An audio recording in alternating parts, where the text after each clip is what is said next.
Many of the symptoms of multiple sclerosis can be super confusing to the outside observer.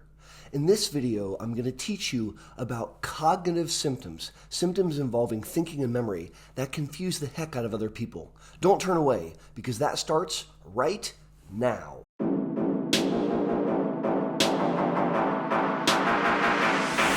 Hey! Howdy! Thanks for learning about MS with me, Aaron Boster.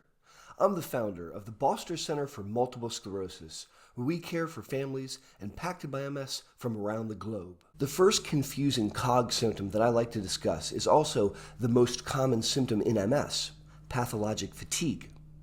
If you go home at night and say, "Honey, I'm tired," your spouse is likely to say, "Yeah, me too." But very likely, your spouse might not fully appreciate the depth of your fatigue. It's as if you've been kept up for multiple days, not allowed to sleep, and forced to work a normal schedule. And people are desperate just to keep their eyes open and keep communicating. Pathologic fatigue is also confusing because it will change over the course of the day. When someone with MS wakes up, they have all the energy they're going to have for the day. They're the most energetic they're going to be oftentimes. And they use up their energy stores very, very quickly. So by mid-morning or midday, they are spent. They're completely exhausted. And that's confusing to coworkers and to bosses that may see a plummet in performance by the end of the day, or they may have a really, really awesome conversation early in the day. And when talking to that same person with MS in the afternoon, they're not following along. They seem confused. It can be really, really frustrating. Staying on the topic of types of fatigue, because in MS, there's many different kinds of fatigue. The second confusing symptom I want to talk about is cog fog, or cognitive fatigue, or sometimes called brain fog. This is a type of fatigue, not where your body feels tired, or where you need to close your eyes, or where you feel like you need to take a nap, but where you can't think clearly. And cognitive fatigue is just what it sounds like. You start off, you're doing okay, you're cognitively intact, but after expending some cognitive energy, after really concentrating and reading or studying, it becomes increasingly difficult. And doing a math problem in the beginning of the day may be okay, something that you can do. By the end of the day, you may have such profound cog fog or brain fog that you have trouble doing that exact same task. As you can imagine, that's super confusing to the outside observer because, golly gee, you were doing fine a little bit ago and now you're not. And again, this is a really, really frustrating symptom. There are things that we can do about it. I have a playlist on cognitive impairments, and I'll make sure to throw links up above in case later on you want to go back and check those videos out. Number 3 is actually to talk about the type of cognitive impairment that we see in multiple sclerosis. People impacted by MS can develop difficulties with thinking and memory, but it's very different than, say, Alzheimer's dementia. In that example, people with Alzheimer's may not know who you are or where they are. They may not remember things from the past. That's scary. And that's not what happens in MS, not at all. Cognitive impairments in MS are different. They typically involve attention, being able to lock on to a conversation and remember it, executive functioning, so planning out tasks or remembering a list or multitasking, doing 2 things at once, or doing something under time constraints or under pressure when you're being watched. And these can become really, really challenging for people. Those type of cognitive impairments can also be confusing to the outside observer because that person can still read something and do math and remember things, but they're having difficulties with tasks that they used to do really, really well. I've seen, unfortunately, several examples where a patient was a telemarketer, which is actually a really challenging job because you have to have multiple phone calls going on at once and multiple computer screens, and all your key clicks are recorded, and you're doing things under time, and you're talking to people under the phone. And I've seen situations where someone was a star employee, where they excelled, and several years later, they were let go from their job because they couldn't do the task well. They became slower and slower. It took longer on the phone calls. They made errors when typing, executive functioning. And so the type of cognitive impairments in MS can be something that's confusing to the outside observer. Number 4 is all too common, pseudo dementia. Now, the word pseudo is Greek for similar to, but it ain't. And dementia means I don't think very clearly. So pseudodementia is a phenomenon where the person has difficulties with cognition, but it's not caused by damage to the cognitive centers of the brain. It's actually caused by depression. So if somebody is depressed, one of the things that may manifest is they don't think clearly. They literally have trouble with thinking and memory. And if we treat the underlying depression, the cognition actually improves. I'll share with you, I see this all the time in clinic. And oftentimes when I bring it up, the person may say, Wait, but Dr. B, I'm not feeling sad. and you don't have to feel sad. You don't have to walk around crying and feeling sad and blue to be depressed, and you may be manifesting pseudo dementia. Sometimes I'll ask someone to let me treat them with an antidepressant for a period of a couple months to see if I can make their thinking more clearly. And very, very commonly it works. Pseudodementia is all too common in MS, and as you can only imagine, it's super confusing. And it can even be confusing to the human with MS because they're struggling trying to figure out why they can't think clearly. Treat the depression and watch things improve. It's really awesome. Talk about a confusing symptom. When someone impacted by MS suffers an MS relapse, attack, flare, exacerbation, where they lose a neurological function, I made an observation several years ago that if you ask them how they're doing cognitively, or if you do cognitive tests during the attack, they don't do very well. I'm talking about someone that has a numb and clumsy hand. It's an attack not involving thinking, but involving one of their extremities. And back when I first started in my career in neurology, I would be so laser focused looking at the hand that I forgot to ask how they were doing overall. Sorry. And now that I'm a little more savvy, when I see this, I will also inquire about mood, energy, and thinking and memory. And invariably, when someone's having a bad MS attack, not only are they having a numb hand and what have you, they're also really cognitively confused and impaired. And if you do testing, like if I do a single-digit modality test to screen for cognition during an attack, they won't perform as well. Now, as you can imagine, this is really confusing because the human with MS is already grappling with the fact that their hand's numb, and this is not a normal symptom, and this is interfering with life. Now you add insult to injury because while this is going on, they're also struggling to have clear thoughts.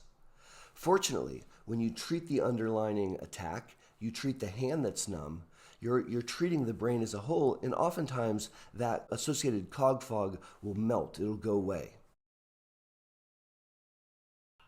Number 6 is impaired social cognition. Now, social cognition is a type of cognition, a type of thinking and memory that really deals with dealing with other human beings, picking up on social cues, nonverbal body language, picking up what someone else is putting down, and interacting with someone in a social context. Now, there are some people impacted by MS that can actually develop difficulties with social cognition. I remember as a child spending time with my Uncle Mark who had MS. In the later stages of his disease, he seemed rude. He wouldn't make eye contact with me or he wouldn't answer me. And I didn't know if I had done something wrong or maybe I had asked him wrong or maybe he didn't hear me. And my grandma would say, Aaron, he's just not very talkative. And I think in reflection, he actually had some difficulties with social cognition. This is something that can be seen. And it's confusing to the outside observer because they don't realize that the person with MS may not be following the social cues and just think that they're being impolite. A person impacted by MS is at high risk of social isolation, being left out of the reindeer games, or not invited to the cookout, or not involved in community activities, or not going out to church. And there can be a million reasons why. Transportation is a challenge. They are concerned about some ongoing symptoms. There's a myriad reasons why someone might not venture out into the world. But to the outside observer, they may not understand why the human with MS is not engaged. They may not appreciate the reasons behind why they've pulled away from that activity. And to the outside observer, that can really confuse them. Again, this is a great opportunity for a discourse, for a communication with your friend, explaining that you would love to go to lunch, but you're having some issues with your bladder right now and it's not the best day to go out or what have you.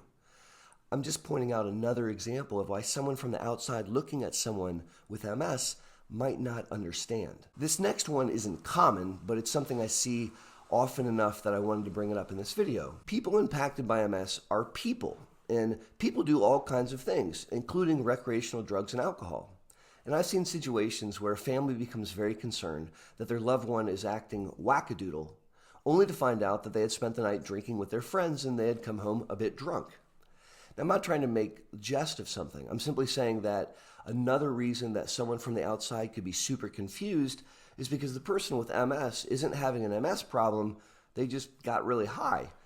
And so we have to consider all aspects of a human's life, and I wanted to throw this one in. Number 9 on the list of things that can confuse folks are side effects from medicines. And so the doctor's giving you lotions and potions to help you with various symptoms in MS, which is great. But those lotions and potions can have side effects which can confuse people. I'll give you an example. There's a medicine called topiramate or Topamax. It was invented for seizures, and it's a very good seizure medicine. It also works to treat neuropathic pain. So if someone with MS is having pain, that's a medicine that we might reach for. Now, there's a rare side effect with Topamax that it can cause word-finding difficulties or a form of confusion. And sometimes we'll joke and call it Dopamax. Now, it's not a very common symptom, but if you have pain and you're given Topamax and you're taking it, and a couple weeks later you're really confused and not thinking clearly, you may not connect that with the medicine. This is an example of a medication side effect that can cause a ruckus, and it might be confusing to people around you, and it might be confusing to you. And so we always, of course, have to look carefully at the lotions and potions we give patients to make sure that we're not adding insult to injury and creating new problems. Staying on the topic of medicines, number 10 is changes in response to medicine. So let's use the fatigue example from earlier. Very commonly, if someone impacted by MS has pathologic fatigue the way I described earlier, we may give them a stimulant medicine, Provigil, Nuvigil, Adderall, Ritalin, something like this. And I always give very, very clear instructions to take a drug holiday. I want the person to take at least 1 day, if not 2 days off each week from using the medicine. Why? Because if you don't, your body can tolerize to it, you can become used to it, and it won't have as much of an effect. And sometimes this happens, and a person will come in and say, Dr. Boster, my medicines don't work anymore. I'm super, super tired. Because they've gotten used to the Adderall. Their body has acclimated. And so a symptom that was under well control before is now no longer under control. And it's not because their MS got worse, it's because they've acclimated to the medicine. And this can be super, super confusing. Now, in this example, the solution is to take a week off of the Adderall to get it out of your system. And then when you restart, you'll find that it works again. And then we may need to implement more drug holidays to keep that drug working. So as you can imagine, having a medicine that's working for you stop working can be confusing, and that might not be the first thing that you or your family thinks about, hence creating a lot of confusion. Number 11 is most certainly one of the most confusing symptoms that someone could experience with MS, at least in my opinion, and that's Pseudobulbar affect. Pseudobulbar affect is a phenomenon where you start laughing and you can't stop laughing except you don't think anything's funny. Or you start crying, I mean really waterworks crying, and you're not sad and you can't make yourself stop. I have an entire video on this very unusual symptom, so I'll make sure to link that up above. Pseudobulbar affect is frustrating. The person with MS is sitting there crying, telling the other person, I'm not sad, through tears. You can imagine that's really, really confusing for both parties involved. Now, fortunately, Pseudobulbar affect is treatable. There's actually medicines for it, and if we can identify it's happening, we can help make it better. Number 12 is recognizing that cog fog or brain fog is influenced by multiple different stressors and variables. And so many other things going on in your day-to-day life may impact your cognition, and that's confusing. So here's a list of elements during the course of your day that can negatively impact your thinking and memory in MS. Cog fog is sensitive to heat. Some patients, when they get overheated, they can't think clearly. To infection. You give someone with MS a UTI, and you may find that they are really, really confused. The UTI goes away, they think more clearly. Stressors, psychosocial stressors, going through a divorce, God forbid a loss of a loved one, moving. These kind of psychosocial stressors, some of them good, some of them bad, can cause a person with MS to have difficulty with their thinking. Changes in hormones. So particularly for women, with the onset of their menstrual cycles as a teenager, or when they stop having their menstrual cycles later in life, or during the monthly cycle itself, or during pregnancy, or during breastfeeding. All of these inflection points when hormones shift can result in an uptick of MS symptoms, including worsening of cognition. In gentlemen, low levels of testosterone can be related to cognitive fatigue and cog fog in MS. And when you supplement the testosterone, they actually think more clearly. Fitness. People who allow themselves to become out of shape with MS may find that they think less clearly. And conversely, when you commit to exercise and you're exercising as part of your lifestyle, you think more clearly. Fluid hydration. I see this all the time. Someone is not having their best cognitive day, and it turns out they're really dehydrated. And when they up their water game, they actually think more clearly. Likewise, it's no surprise that nutrition can play a role. And if you're not feeding the engine, you can find that you don't think as well, that you're sluggish during the day. Sleep, of course. I have many videos on this channel about the importance of sleep hygiene and how people impacted by MS can have difficulties with sleeping. And if you're not getting a solid amount of sleep and good quality sleep, you're starting your day off cognitively impaired just to begin with. Lastly, comorbid risk factors, so other ailments can impact cognition. We talked about how mood can impact cognition, but a host of other complaints can interfere with thinking and memory. Now, moving on to number 13, people impacted by MS are at increased risk of migraines and increased risk of seizures. And typically, when someone has a migraine, there can be an aura, or there can be an associated neurological accompaniment to the headache. And that can include confusion, or that can include difficulty with word finding. And that can come on randomly. And so the person with MS gets a wicked migraine and has trouble thinking, and to the outside observer, that can be really confusing. Similarly, a seizure doesn't have to be like on TV where you fall to the ground and shake. On the contrary, it could be where you kind of zone out for 30 seconds, but then afterwards, you can be really, really confused. And if you're having a seizure once or twice a week, you may have periods of several days following those seizures when you're really out of it. You might not have known that you seized, nor does anyone else around you. You're all just really confused about why you're not thinking clearly. Lastly, number 14. Sometimes people with MS may voluntarily change certain social behaviors without really explaining to the other person why, and that can be really confusing. I'll give you an example. If you're having a day where your bladder's misbehaving and you are at really high risk of wetting yourself, you may turn down a lunch date with your girlfriend and say, I just don't feel like going out today. And they may be put off and not understand why you're doing that. Well, you did it for a really good reason. You don't want to wet yourself in a restaurant. But to their perspective, what they saw is their friend just bailed on them and they don't know why. Cognitive impairments are not uncommon in MS, and they can be really confusing to the outside observer and sometimes even to the person impacted by MS. It's my hope that going through these with you helps you maybe better understand why someone might have these symptoms and how they may manifest, and so that we can be a little bit more sensitive and kind to ourselves and to others. If you'd like to learn more about cognitive symptoms or invisible symptoms in MS, I'll throw a link up above where you can check that out. My name's Aaron Boster, and as always, I want to thank you for learning about MS with me. Until my next video, or my next live stream, or the next time I see you at the Boster Center for MS, be safe and take care.